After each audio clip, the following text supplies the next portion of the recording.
बात की पूंजीपति और धन बल के मैं तो जानता हूँ, मेहनत के आगे भगवान कृष्ण ने कहा है कर्म ही पूजा है। जो कर्म करेगा उसके हाथ से पूंजीपति का सब लोग ही फेल हो जाएंगे। अब किसी शादी या विवाह के फंक्शन में ऐसा नहीं कि मैं जूता नहीं पहन सकता या मैं किसी तरह से कोई अपनी आवश्यकता पूरी नहीं कर सकता।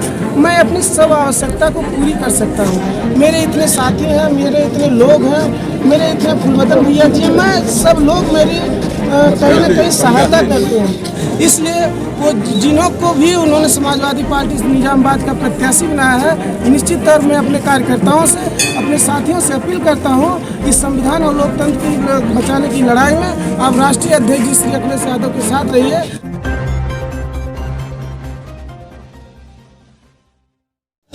आशीष पांडे तेज न्यूज से आ गए हैं दुर्वासा धाम निजामाबाद क्षेत्र से।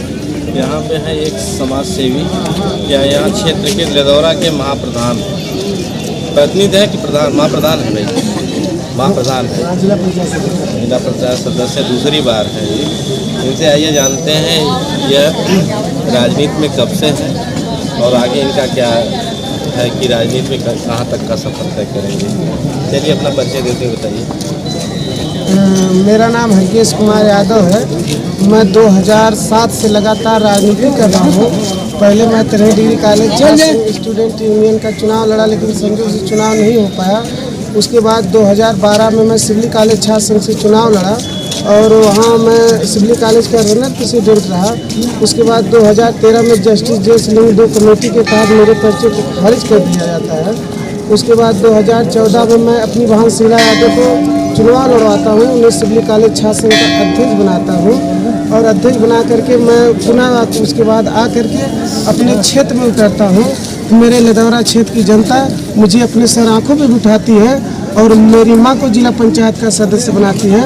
उसके बाद 5 साल बाद अवसर मिलता है तो भारी मतों से मुझे जिला पंचायत सदस्य बनाने का काम करते हैं। अच्छा, राजनीतिक सफर में काफ़ी उतार चढ़ाव हमने देखा कि जैसे आपने जब छात्र राजनीति शुरू की तब से कभी कभी आपको ऐसा नहीं लगा कि हमको अब यहीं से वापस हो जाना चाहिए, यह क्षेत्र हमारे लिए दुष्कर है? क्योंकि आज के समय में चांदनी चौक एकदम चकाचौंध है, सारी चीज़ें पैसे की आगे, जैसे आप जैसे नेताओं की ये तो स्ट्रगल कर पाना बड़ा असंभव दिखाई देता है। जैसे आपने उस समय जब 2000 कौन सा जो आपका पहला क्षेत्र पंचायत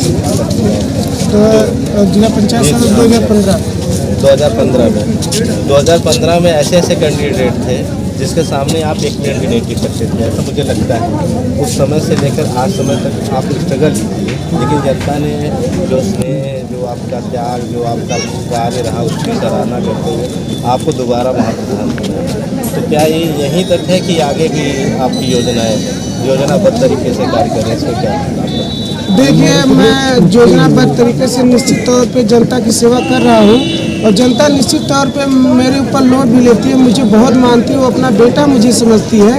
इसलिए क्योंकि मैं ईमानदारी से सब लोगों के सुख दुख में, हॉस्पिटल में जितना भी मुझसे हो सकता है मैंने सब लोगों का काम करने का काम करता हूँ। और रही बात की पूंजीपति और धन बल के, मैं तो जानता हूँ, मेहनत के आगे भगवान कृष्ण ने कहा है कर्म ही पूजा है। जो कर्म करेगा उसके हाथ से पूंजीपति का सब लोग भी फेल हो जाएंगे। जैसे आप जब कोरोना काल चल रहा था तो आपने देखा होगा, मैं जैसे कि फेसबुक और व्हाट्सएप पे बहुत ज़्यादा सक्रिय नहीं रहता हूँ। इसलिए नहीं रहता हूँ, मैं जानता हूँ कि सोशल मीडिया जो है नकली दुनिया है, इसलिए मैं नहीं डालता हूँ। लेकिन कोरोना में जितने लोगों को लाश को ढोना हो, चाहे किसी को हॉस्पिटल में ऑक्सीजन दिलाना हो, चाहे कुछ भी हो, दिन रात मैं अपनी जनता की सेवा करने के लिए तत्पर रहता हूँ। और रही बात आगे तक, जहाँ मुझे भगवान और दुर्वासा ऋषि ले जाएंगे वहाँ तक मैं जाने का काम करूँगा, क्योंकि समाज सेवा ही मेरा मूल कारण है। मैं समाज कहीं बीच में चर्चा का दौर चला जब विधानसभा चुनाव से पहले, जब पार्टीवार हो रहा था कि अब मतलब निजामाबाद विधानसभा सीट से सरविंद का कहीं ना कहीं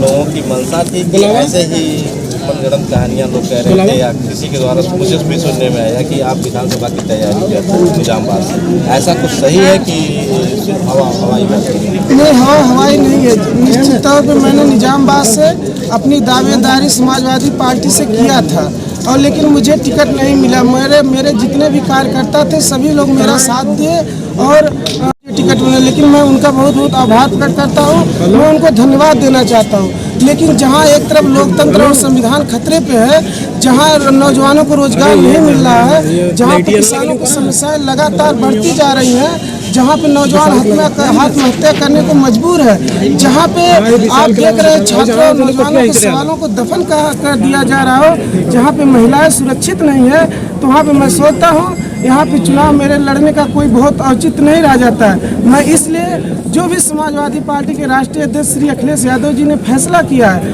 क्योंकि चाहे बेरोजगारी का सवाल हो, चाहे भुखमरी का हो, चाहे गरीबी का हो, चाहे लोकतंत्र का हो, चाहे संविधान बचाने की, अगर इनके हक और हुकूम की कोई लड़ाई लड़ रहा है तो समाजवादी पार्टी के राष्ट्रीय अध्यक्ष जी हैं। इसलिए वो जिन्हों को भी उन्होंने समाजवादी पार्टी निजामाबाद का प्रत्याशी बनाया है, निश्चित तौर में अपने कार्यकर्ताओं से, अपने साथियों से अपील करता हूँ इस संविधान और लोकतंत्र की बचाने की लड़ाई में आप राष्ट्रीय अध्यक्ष जी श्री अखिलेश यादव के साथ रहिए और चुनाव निशान साइकिल पे वोट दे करके समाजवादी पार्टी के प्रत्याशी को भारी मतों से विजयी बनाइए। आपको क्यों नहीं ऐसा क्या कारण रहा कि आपकी बात को समझ रहे थे कि आपको मिलना चाहिए?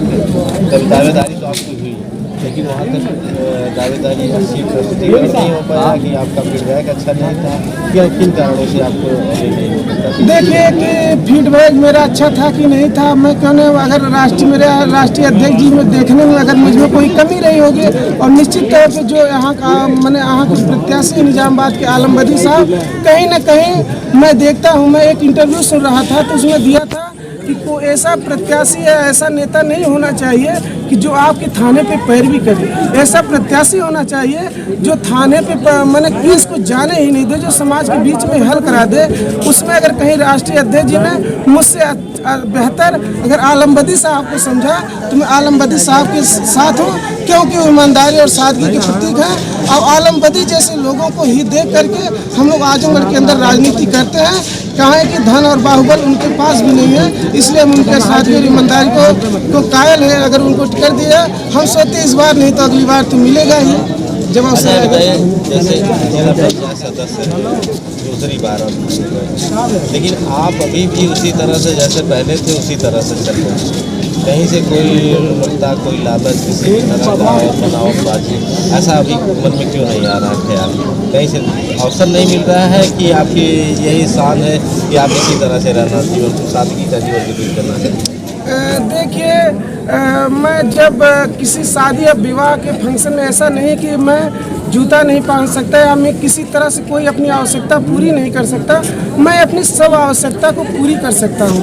मेरे इतने साथी हैं, मेरे इतने लोग हैं, मेरे इतने फुलबदन भैया जी हैं, मैं सब लोग मेरी कहीं ना कहीं सहायता करते हैं ईमानदारी और सादगी। इसलिए जैसे मैं किसी शादी विवाह फंक्शन में जाता हूँ, जब मैं किसी गरीब या अपने भाई को देखता हूँ कि वो चप्पल पहन के घूमता है तो उसका लोग मजाक उड़ाते हैं। जब उसके पास मैंने टाई बेल्ट नहीं रहता है तो उसका लोग मजाक उड़ाते हैं। जब मेरे जैसे भाई को देखता है कि मेरा जिला पंचायत सदस्य एक सादगी की तरह रह रहा है तो मुझे रहने में कोई दिक्कत नहीं है। आपने देखा होगा कि जो गोवा के मुख्यमंत्री मनोहर पर्रिकर साहब जी थे वो कितने सादगी के थे, उतने बड़े आदमी होते हुए भी वो एक स्कूटर से चलते थे। और आपने चौधरी चरण सिंह को भी देखा होगा, उन्होंने एक जो है क्या बोलते हैं फटा कुर्ता कभी कभी पहन लेते थे।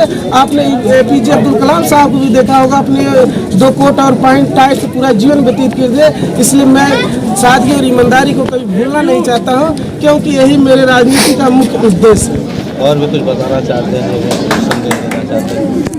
हम संदेश यही देना चाहते हैं लोगों को कि सभी लोग जहाँ पे भी रहें ईमानदारी से काम करें और कभी भी जैसे है कि किसी के मैंने झूठ बहकावे में ना आए, क्योंकि ये जनता है, ये जनता सब कुछ जानती है। इसलिए आप किसी का ना तो मजाक उड़ाएं ना तो किसी गरीबी के मजाक उड़ाएं, क्योंकि भगवान के कलम में बहुत बड़ी ताकत होती है। वो जब चाहेगा अर्श में पहुँचा देगा और जिसको फर्श में चौंका देगा। ये भगवान में बहुत बड़ी ताकत है। इसलिए कभी किसी के बारे में अनाप शनाप बयान नहीं करना चाहिए। आप किसी मैं कहना चाहता हूँ, आप किसी के वर्तमान को देखोगे तो कुछ नहीं बन पाओगे, हमेशा आदमी के भूतकाल को देखना चाहिए, क्योंकि APJ अब्दुल कलाम जी थे मैंने बचपन में वो अखबार बेचते थे, लेकिन देश के दुनिया के 10 वैज्ञानिकों में उनका नाम था। और वो जो मैंने हमारे देश के राष्ट्रपति बने थे। और अब्राहम लिंकन कोयला धरा के पढ़ते थे, उसी से लिखते थे, वो भी अमेरिका के राष्ट्रपति बने थे। दुनिया जिसको गाली देगी कल सही कहेगी। लोग वाल्मीकि को चोर चोर कहते थे, दुनिया आज पूजा करती है। समय तो राम जैसे राजा को वन वन में भटका दी थी। हमारे और आप में क्या औकात है? जो भगवान ने लिखा होगा वही होगा। और भगवान कृष्ण ने कहा है कर्म ही पूजा है, जो जिसका जो काम है वो करे। इसलिए मेरा जो काम है राजनीति करना, समाज सेवा करना, तो मैं कह रहा हूँ और सभी लोगों से कह रहा हूँ, सभी लोग ईमानदारी से काम करें और जहाँ पर भी रहें ईमानदार जरूर रहें।